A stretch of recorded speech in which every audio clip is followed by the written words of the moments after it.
welcome to another episode of Weird Ass History with Becca. I was going to do my makeup while I did this video, but I just now decided I don't wanna do it. So I'm just gonna go ahead and start. Today's topic is Hatshepsut, who was a female pharaoh in ancient Egypt. She was the daughter of King Thutmose I, and she became queen of Egypt when she married her half-brother Thutmose II, around the age of 12. Upon his death, she began acting as regent for her stepson, who was an infant at the time, and his name was Thutmose III.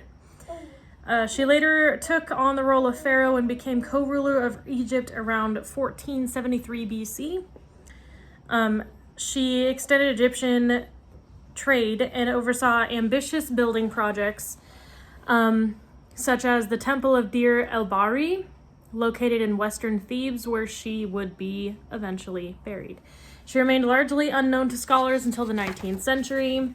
This was because she chose to be depicted as a man, as well as the fact that her stepson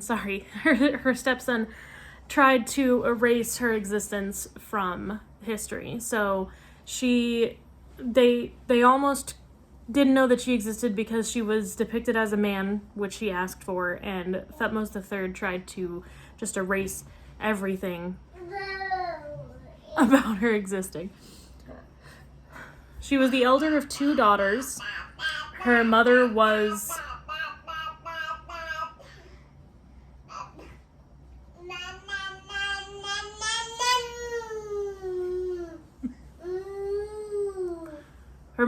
Amez, and she married her half-brother at 12, and the son of her father, who was the son of her father and one of his secondary wives. Thutmose II inherited his father's throne around 1492 BC, and he had one daughter, which her name was Neferure. It was him and Hatshepsut's daughter. Hatshepsut's daughter.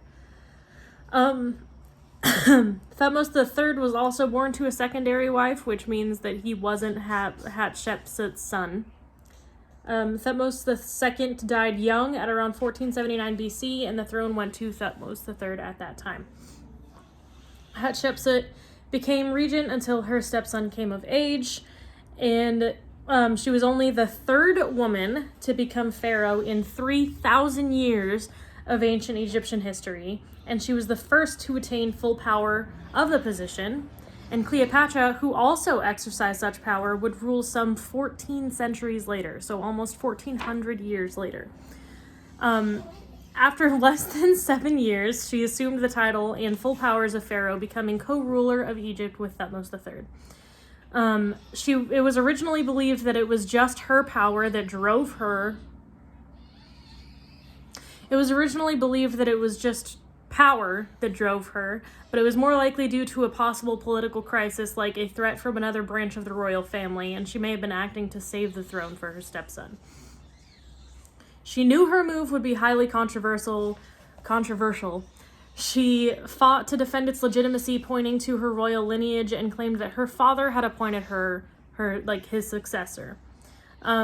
She sought to reinvent her image, and in statues and paintings of that time, she ordered that she be portrayed as a male pharaoh with a beard and large muscles. And I read one fact that a lot of the time they were in kilts. You see the paintings and the hieroglyphs with the male pharaohs in these things that are basically dresses, but it's for males.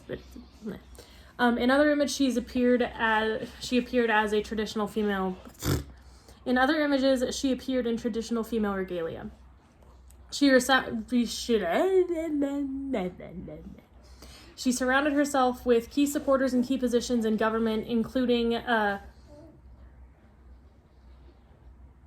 Senenanut, her chief minister, and some suggest he may have been her lover, but there's not a lot of evidence to support that. As pharaoh, she undertook ambitious building projects, particularly around Thebes. And the enormous memorial temple at Deir el-Bahari became one of the architectural wonders of ancient Egypt. A trading expedition she authorized that brought...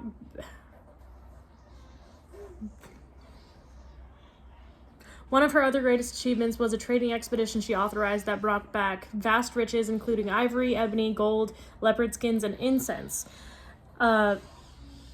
They came from a distant land known at the time as Punt, which is possibly modern-day Eritrea.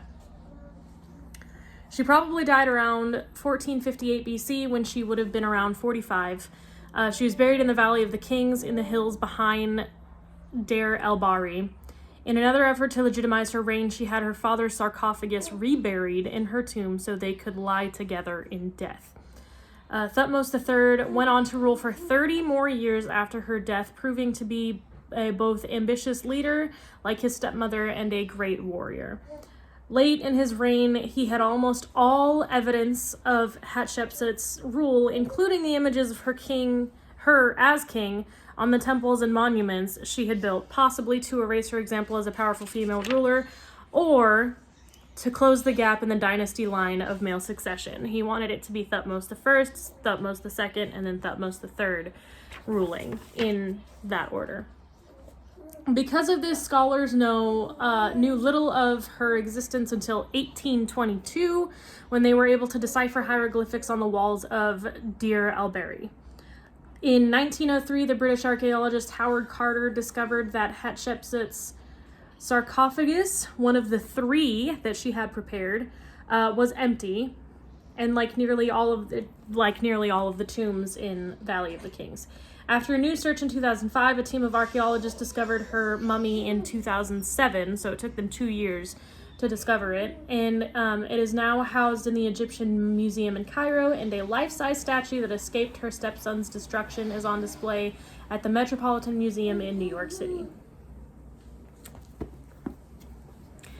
Like I said, there's not a lot to know about her because Thutmose III basically tried to erase her from history, as well as the fact that she had herself portrayed as a king instead of a queen. But she was one of the first. She's dope. She's cool. And,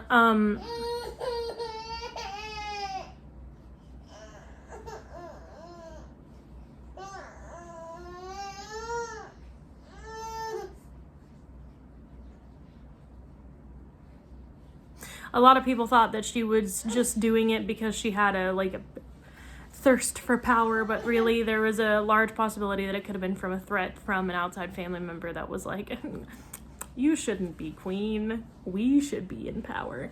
So she was trying to basically secure her son's post as king.